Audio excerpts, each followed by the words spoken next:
Welcome to 10 Tech Entrepreneurs Nebraska. I'm Shauna Dorsey with the Nebraska Tech Collaborative, and I'm here with a special guest here in a special place. We're in Grand Island today. So tell us who you are.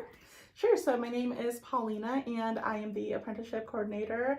I am housed at the Grand Island CCC campus. Excellent. So apprenticeships are a big topic right now. Yes. And I love it so much. It's just awesome to see. So tell us about your role and more about what you think, not what you think about apprenticeships, but kind of what you think about them. And then what you're doing at CCC to help encourage that business engagement on apprenticeships. Sure. So I am a success coach. I'm the coordinator for the program here in Grand Island, but I also serve as the success coach. So I work a lot with apprentices and companies. I'm kind of that middleman.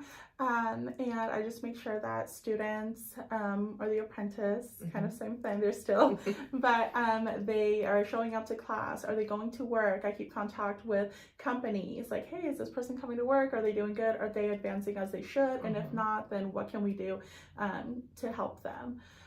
So a big part of my role is just keeping up with those apprentices. The other part of it is also that communication with my companies and trying to get more companies to understand, I would say, apprenticeships. There's a big disconnect, I would say, between internships and apprenticeships that is not being understood by the community. Yeah. And so that is another thing that we're also trying to do within the program is just educate the community, whether it's parents, employers, the students themselves, or anyone who isn't even a student and would like to become an apprentice, just any individual, and just teach them the difference and what it looks like to be an apprentice. Love it. And I love that you brought up that people are often confused by the difference between the two. I've had this conversation many times. And for good reason. So in your words, can you tell us what the difference is between an internship and an apprenticeship?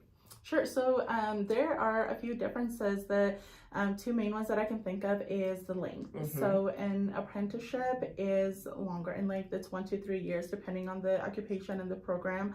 An internship is usually a few months.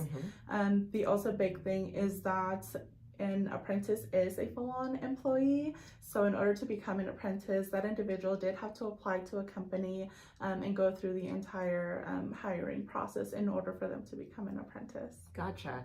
And then talk to me about how the schooling component fits into this apprenticeship framework. Sure. So we see it as it creates a more well-rounded individual. So an apprenticeship, you have to be going to school and be working in the same area. So if you're going to school for welding, you can't really be an apprentice and be working at an IT company doing IT or accounting or things like that. So where it lines up is that that individual is coming to school, they're learning about their occupation and then going to work and applying everything that they're learning. And that really helps upskill that individual a lot faster.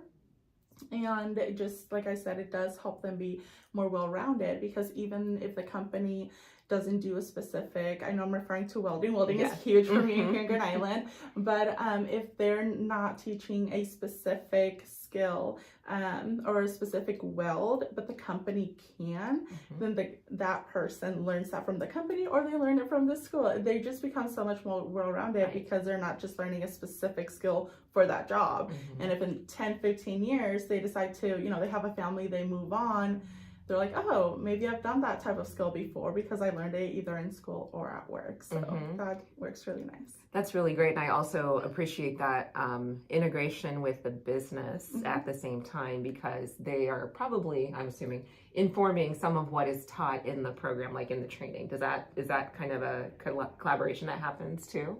I'm sorry, with the business kind of like informing a little bit what the curriculum should be so that the student is more prepared, that sort of. Absolutely. So right now we're actually starting like advising committees. So a lot of those companies do go to those meetings at the schools or wherever it may be held, and the instructors let the industry know what is being taught in the classroom.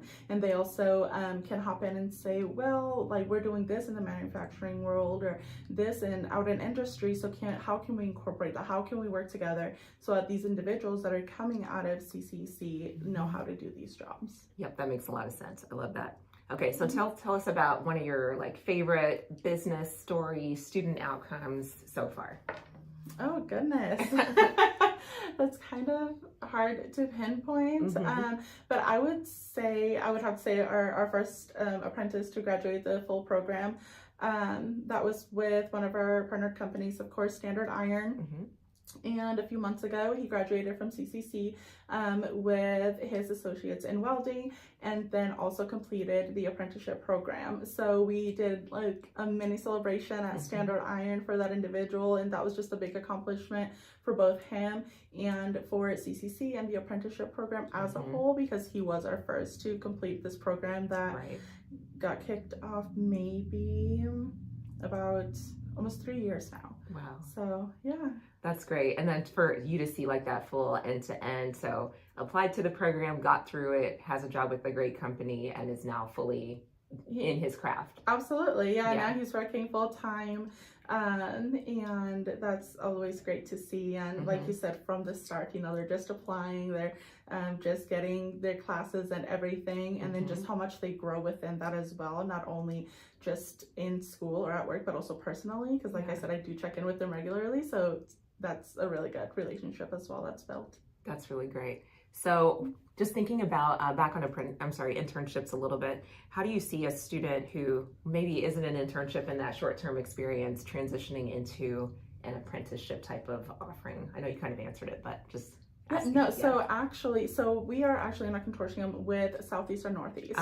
And something that we have started as well is that transition. So it works really well if an individual is an intern and that company's like, no, we want to keep them longer and things like that. Then we can easily transition them into the apprenticeship program. As long as the company is partnered with the apprenticeship program, they have an internship. If we have all of that set up, it's a very easy transition. And then we can, within that, with the apprenticeship program, we do require like a 90-day probationary period to make sure that individual fits with the company and the company, vice versa. And so that kind of gets those 90 days out of the way with their internship. And then the company can then say, no, we really like this individual. We want to pay for their tuition. We want to offer company benefits.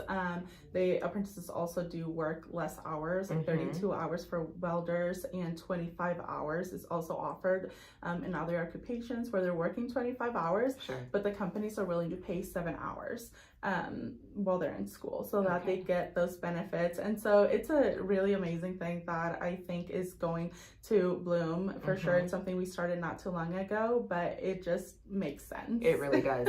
Yeah, we should talk about this. I know I meet with your colleagues pretty regularly with Southeast, Northeast, and CCC about their program and ways we can collaborate. And I would like to see more pathways for people, right? So that even though they're going through an internship, that they don't see like my immediate next step needs to be jumping into full-time employee. Sometimes that step needs to be a longer-term mentoring, which companies do anyway, but if there's structure around it through an apprenticeship, that makes a lot of sense. Yes, I agree. Okay, that's really, really great. So what else should we know about what's going on, and how else can companies support what you're up to? I would say just learning more about apprenticeships and learning what that big difference is, so that they can learn that an apprenticeship is not what it used to be, years back, and things like that. And also, it's not really one shoe fits all, because apprenticeships are just so flexible. That just because one company has it set up a certain way doesn't mean another company needs to. It's super flexible. It's very employer driven. So however it works for the employer, we can usually work with that. And so that's really great.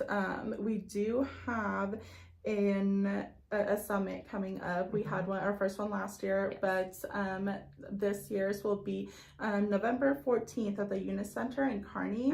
And I would say that's another thing that can help, is just come and learn and engage with other employers that maybe are already partnered with an apprenticeship, and see how they're doing it and how that can be incorporated into their company. That's good. And one quick question, you mentioned that the duration of an apprenticeship is typically 1 year to 3 years, is that right? Yes. Okay. Okay. That's good to know. I think that's just such a great way to transition people in, and to just kind of like build a workforce that's really ready. So love it. Absolutely. Well, and companies can kind of, upskill the talent as they need. So definitely.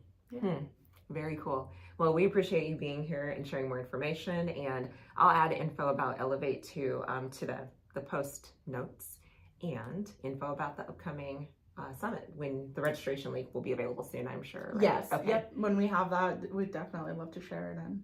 Excellent. Cool. So thank you for having me. Absolutely. Yeah.